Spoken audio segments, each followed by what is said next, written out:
Hi friends, here it's me Pooja again. Now today our topic is present perfect continuous tense.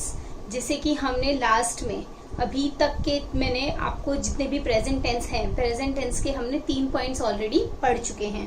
ठीक है, simple present, present continue, present perfect and now it's present perfect continue. Present perfect continue. Okay, now what you have to remember that is कि जब भी हम लोग present perfect continuous tense use करते हैं, ठीक है, तो उस समय हमको ये चीज ध्यान रखनी है कि ये है क्या, परफेक्ट प्लस कंटिन्यू. ठीक है, इन दोनों का कॉम्बिनेशन है. क्या है? परफेक्ट और कंटिन्यू का कॉम्बिनेशन है. तो इसका मतलब जो हमारी डेफिनेशन है, फर्स्ट चीज हम क्या समझेंगे, उसकी डेफिनेशन. ओके, तो डेफिनेशन में हमको क्या ध्यान रखना है कि it is a combination of perfect as well as continue. मतलब कि जो एक्शन हम पहले स्टार्ट कर चुके हैं and still the action is running. हम लोगों ने उसे पास्ट में स्टार्ट किया था लेकिन अभी भी वो एक्शन कंटिन्यू है, तो then it becomes perfect continue. So what will be the definition? When any person start his or her activity, जब already वो past में activity is being run in the present time, अभी हमारे time पर भी, so hence it is considered as present perfect continue tense. ये चीज हमको क्लियर हो गई. क्या हो रहा है यहाँ पर, when any person start his और हर एक्टिविटी, जब हम हमारी एक्टिविटी पहले स्टार्ट कर चुके हैं. मैं खाना खा रही, थोड़ी देर पहले उसने मुझे फोन किया, तब भी मैं खाना खा रही थी और still my work is going on. Okay, तो हमने वो टाइम थोड़ी टाइम पहले से स्टार्ट किया था and still we are working on it. Okay, तो ऐसी जो सिचुएशन है उसको हम क्या बोलेंगे, प्रेजेंट परफेक्ट कंटिन्यूस टेंस. अब सबसे पहले अब नेक्स्ट चीज क्या है हमारी, formation. What we have to concentrate on, formation. तो एक सिंपल फॉर्मेशन हर किसी की रहती है, subject plus verb plus object. ठीक है, लेकिन यहाँ पर हमको क्या करा, हमने उसको टाइप ऑफ सेंटेंस के अंदर डिवाइड कर दिया. तो फर्स्ट इज असर्टिव. असर्टिव के ऊपर जब हम बात करते हैं तो उस समय हमें ध्यान क्या रखना है, when we are using present perfect continue, तो पहले हम फॉर्मेशन बनाएंगे सब्जेक्ट प्लस फॉर्मेशन में क्या आएगा, यहाँ क्या है, परफेक्ट. परफेक्ट के अंदर हम क्या यूज करते थे, हैव हैज. परफेक्ट में क्या यूज करते थे, प्रेजेंट परफेक्ट में हैव हैज. तो सब्जेक्ट आ गया, फॉर्म ऑफ टू बी आ गया. अब क्या आएगा यहाँ पर, वर्ब आएगा. ठीक है, तो हम यहाँ पर वर्ब यूज करेंगे, लेकिन वर्ब कौन सा होगा, यहाँ क्या दिया हुआ है, कंटिन्यू. ओके, तो कंटिन्यू मतलब कि वर्ब आएगा आईएनजी प्लस ऑब्जेक्ट. लेकिन हम लोगों को क्या करना है, परफेक्ट और कंटिन्यू इन दोनों को साथ में मिलाना है. When we want to attach both of them, तो हमको बीच में क्या चाहिए, एक सेलो टेप चाहिए. ठीक है, एक कुछ भी उसको जोड़ने के लिए फेविकॉल चाहिए. तो उन दोनों को जोड़ने के लिए हम क्या फेविकॉल यूज करने वाले हैं, beam. Okay, here what is that, beam. तो हमने यहाँ क्या कर दिया, बीम को बीच में डाल दिया. Now what happened, subject plus have has plus been plus verb ING plus object. It becomes such easy. क्या करना है हमें, सब्जेक्ट फिर हैव हैज, परफेक्ट का लिया, वर्ब आईएनजी किसका लिया, कंटिन्यू का लिया, और इन दोनों को जोड़ने के लिए हमने बीच में क्या डाला, बीम. ठीक है, अब इसी तरह से इन द सेम वे अगर हम नेगेटिव का फॉर्मेशन लिखेंगे तो नेगेटिव के अंदर क्या हो जाएगा, subject plus have has plus not plus been plus verb ING plus object. Okay, in the same way जब हम इंटरोगेटिव, उस समय क्या हो जाएगा, ये जो चीज है वो फर्स्ट पोजीशन पे आ जाएगी. हम लोग दोनों का कंबाइन कंसीडर करते हैं, W H as well as yes no type.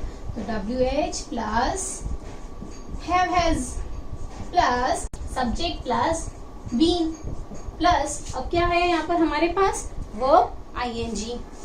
तो वर्ब आईएनजी प्लस ऑब्जेक्ट. ठीक है, तो ये हमारा यहाँ पर कंप्लीट हो जाता है। अब ये क्लियर हो गया, इजी है, हम लोगों को समझना क्या था, सिर्फ उसका फॉर्मेशन और फॉर्मेशन के अकॉर्डिंग वो टाइप ऑफ सेंटेंस में हमें डालना था। अब third thing, what is there, identification. हम लोग कैसे पहचानेंगे that the whatever we are working on is present perfect continuous tense. तो हम लोग उसके लिए क्या लिखेंगे, identification. Now what is the identification for that, सबसे सिंपल, चाहे वो प्रेजेंट परफेक्ट कंटिन्यू है, पास्ट परफेक्ट है या फ्यूचर परफेक्ट है, हम लोग सबके लिए simple since and for. I am working since morning, मैं सुबह से काम कर रही हूँ। Okay, means the work was started in the morning, सुबह स्टार्ट किया था, सुबह भी कर रही थी और अभी भी कर रही हूँ। ओके, तो दैट्स व्हाई व्हाट हैपेंस, तो ऐसे सेंटेंसेस के अंदर सिंस और फॉर सिर्फ क्या यूज होता है, two things, since and for. Since is also used for the two indicate the time, since 5 o'clock, I am working since 5 o'clock, अभी जो भी टाइम है लेकिन मैं 5 बजे से काम कर रही हूँ। ठीक है, सिंस मॉर्निंग। ओके, तो ये सारी चीजें टाइम इंडिकेट करती हैं। So that's why we are going to use since and for as a identification. Now let us look towards the examples. Here are the examples by which we can completely get it clear. क्या है यहाँ पर, mister Patel since morning run. तो हमारे पास यहाँ सबसे पहले क्या चीज है, आइडेंटिफिकेशन इज देयर, सिंस। ठीक है, सेंटेंस के अंदर क्या यूज हुआ है, सिंस। फिर सेकेंड चीज हमको क्या ध्यान रखनी है, mister Patel and morning. It means ये कौन सा टाइप ऑफ मतलब which type of sentence is that, assertive. क्या है वो, असर्टिव। ठीक है, उसमें कोई भी नेगोशिएशंस यूज नहीं हुआ है। तो what happened, mister Patel since morning. तो हमें क्या करना है यहाँ पर, mister Patel is a subject, उसके according singular. Okay, the name of person is there, it is a singular, तो उसके साथ क्या आएगा, हैज। हम बीच में लिखेंगे, ठीक है, और वर्ब का फॉर्मेशन क्या हो जाएगा, ING.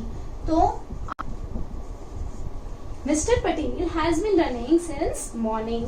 Then next, Rakesh dash his mother since 5 o'clock. Assist. तो Rakesh, again Rakesh is a single person. Okay, तो क्या हो जाएगा, राकेश हैज, फिर बीन हम बीच में लेंगे ही। Okay, as it is been, assist, assist become assisting. तो Rakesh has been assisting his mother since 5 o'clock. Okay, then next, the farmer dash their field since morning. Farmers सुबह से अपने खेत पर काम कर रहे हैं। Okay, so what happens, the farmer. Okay, तो यहाँ पर क्या है, फार्मर। ओके, हम लोग इसको ऐसा ले लेते हैं दैट सपोज फार्मर्स। ओके, तो ये क्या हो गया, प्लूरल। तो अगर प्लूरल है तो यहाँ पर हम क्या यूज करेंगे, हैव, फिर बीच में लेंगे बीन और plough becomes ploughing. The farmer have been plowing their fields since morning. Okay, हम लोग यहाँ देख ही रहे हैं, आइडेंटिफिकेशन इज गिवन। ओके, यहाँ पर फॉर है, यहाँ फॉर है, यहाँ फॉर है। ठीक है, अब देखो, our teacher dash in this institute for the last 5 years.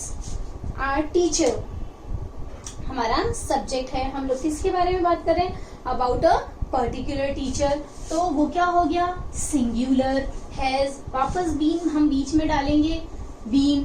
Okay, then teach becomes teaching, क्योंकि हमें क्या लेना है, continue, perfect and continue. Okay, so it becomes our teacher has been teaching in this institute for the last 5 years. Then the next, I dash here and there for the last 2 months. I, ठीक है, अब क्या आया यहाँ पर, आई। तो आई के साथ हम क्या यूज करेंगे, आई के साथ क्या आता है, हैव। मैंने आपको लास्ट वीडियो में रूल्स बताए थे, I, we, you, they. Okay, तो I, he, she, it, I, he, she, it अगर वो है और प्लूरल नाम है तो उसके आगे हम क्या यूज करेंगे, हैव। आई, ही, शी और इट, या फिर कोई भी प्लूरल नाम है तो उसके आगे हम यूज करेंगे हैव। और उसी तरह से वी, यू और दे और एनी सिंगुलर नेम, ठीक है, तो हम उसके आगे यूज करेंगे हैज। ठीक है, हमको ये रूल ध्यान रखना है। So now what happens? I have been, what is there? Wander. So I have been wandering here and there since morning. Our principal, a lecture for the 2 hours. Our principal क्या है? एक single person है, तो क्या हो जाएगा? Our principal has been giving. Give becomes giving a lecture for the 2 hours. ठीक है, ये चीज क्लियर है. अभी नेक्स्ट आपको क्या करना है? Again, you have to make 5 examples. You have to solve the 5 examples by your own. Here ends this topic. Thank you.